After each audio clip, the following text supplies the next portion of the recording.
नमस्कार दोस्तों, आप लोग का फिर से स्वागत है मेरे YouTube चैनल सौरभ एकेडमी में। तो चलिए आज का टॉपिक शुरू करते हैं। आज का एक टॉपिक मैंने इतिहास से चुना है और उस टॉपिक में हम ऐसे एक सुल्तान के बारे में पढ़ेंगे जिसे मध्यकाल में पागल शासक कहा जाता है। उसने इतनी नीतियाँ को फॉलो किया था जो उसके समय से बहुत आगे की थी, इसी कारण उसे पागल सुल्तान भी कहा जाता है। आप लोगों ने ठीक समझा। मैं आज पढ़ाने जा रहा हूँ मोहम्मद बिन तुगलक के बारे में।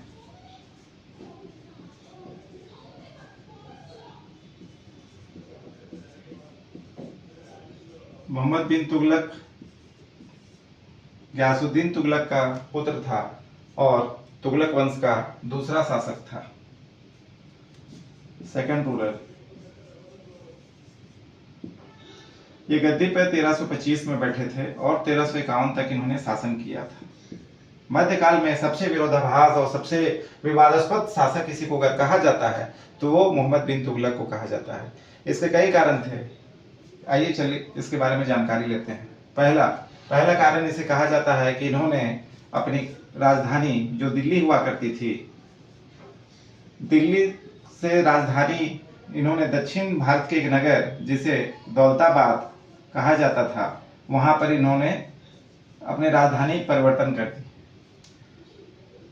इसका लॉजिक मोहम्मद बिन तुगलक ने यह लगाया था कि चूंकि दौलताबाद मध्य भारत में पड़ता था और मध्य भारत में पड़ने के कारण दिल्ली या पश्चिम भारत या पूर्व भारत या दक्षिण भारत के लिए इक्वल डिस्टेंस था दौलताबाद से, इसलिए इनका कहना था कि कैपिटल जो होगा दिल्ली से नहीं दौलताबाद होगा।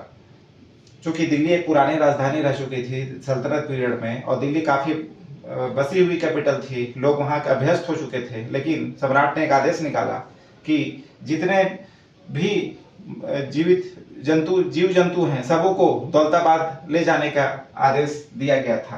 कहा जाता है कि एक लंगड़ा व्यक्ति जो दौलताबाद नहीं जाना चाहता था उसको खींच करके दौलताबाद ले जाया गया था। एक विद्वान ने तो हास्यास्पद विवरण लिखा है कि उनका कहना है कि उस लंगड़े व्यक्ति को जब इतना खींचा गया कि अंत में दौलताबाद तो उसका पैर पहुंचा था।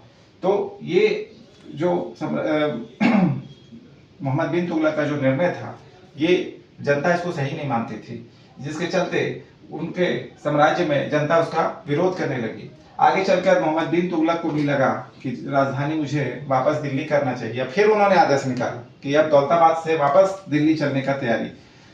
इस आवाजाही में कई हजारों की संख्या में लोग हताहत हुए, मारे गए, जिसका श्रेय जनता ने मोहम्मद बिन तुगलक को दिया। एक दूसरा कार्य मोहम्मद बिन तुगलक का ये कहा जाता है कि इन्होंने चांदी के सिक्के, जिन्हें मध्यकाल में टंका बोला जाता था, टंका, इसको बंद करवा दिया और इसकी जगह तांबे के सिक्के अपने साम्राज्य में निकलवाए थे। तांबे के सिक्के जिसे मध्यकाल में जीतल बोला जाता था। लेकिन अब ऐसा कहा जाता है कि मोहम्मद बिन तुगलक अपने समय की परिस्थिति के हिसाब से काम कर रहे थे। कहा जाता है कि अंतर्राष्ट्रीय इंटरनेशनल मार्केट में उस समय चांदी की क्राइसिस हो गई थी, कमी हो गई थी, इसीलिए मोहम्मद तुगलक ने यह निर्णय लिया था कि चांदी के सिक्के को हम लोग अब बैन करेंगे और तांबे का सिक्के हम लोग बनाएंगे।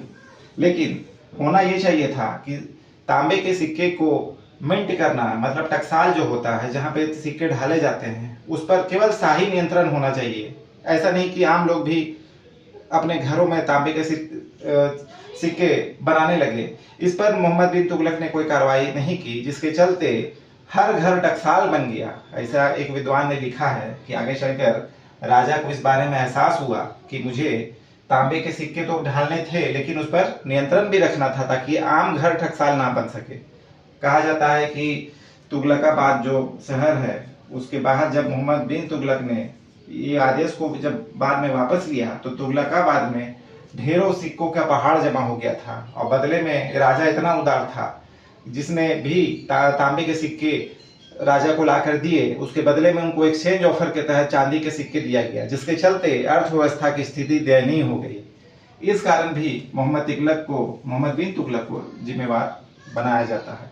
एक अन्य कारण ये बतलाया जाता है कि मोहम्मद बिन तुगलक जो था वो एक साम्राज्यवादी शासक था, वो पूरे विश्व में अपना कब्जा जमाना चाहता था, और विशेष करके खुरासान खुरासान ईरान का एक भाग था, वहां पर ये अधिकार करना चाहते थे। और कराचल कराचल जिस वर्तमान में हिमाचल प्रदेश को हम लोग जानते हैं, मध्यकाल में मोहम्मद बिन तुगलक जब शासन कर रहे थे तो कराचल को, हिमाचल प्रदेश को कराचल कहा जाता था।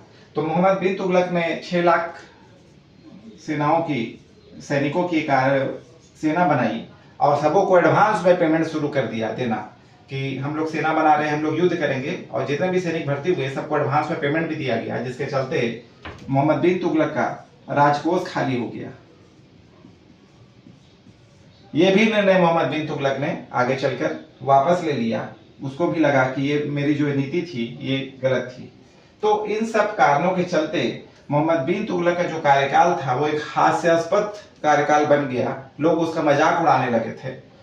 1351 ईस्वी में सिंध में उसकी मृत्यु हो गई मोहम्मद बिन तुगलक की, और जब वो मरा तो उसके दरबार में एक इतिहासकार थे, शायद तो आप लोग को पता होगा कि अफ्रीका का रहने वाला था एक मोहम्मद इब्न बतूता। जो इब्न बतूता जो एक विद्वान था, वो इन्हीं के कार्यकाल में इनके साम्राज्य में रहा था और इनको काफी मान सम्मान मोहम्मद बिन तुगलक ने दिया था। जब इनका देहांत हुआ तो मोहम्मद बिन तुगलक के बारे में एक विद्वान ने कहा है कि जनता को उसको जनता से मुक्ति मिल गई। तो इस प्रकार से आज मेरा वीडियो जो था वो मोहम्मद बिन तुगलक के बारे में था। आशा करता हूँ आपको ये वीडियो अच्छा लगा होगा। तो वीडियो को लाइक कीजिएगा, मेरे चैनल को सब्सक्राइब कीजिएगा, ताकि नई नई जानकारी आपको इतिहास, भूगोल, अर्थशास्त्र और भी अलग अलग जानकारी आपको समय समय पर देता रहूं। आज के लिए इतना ही।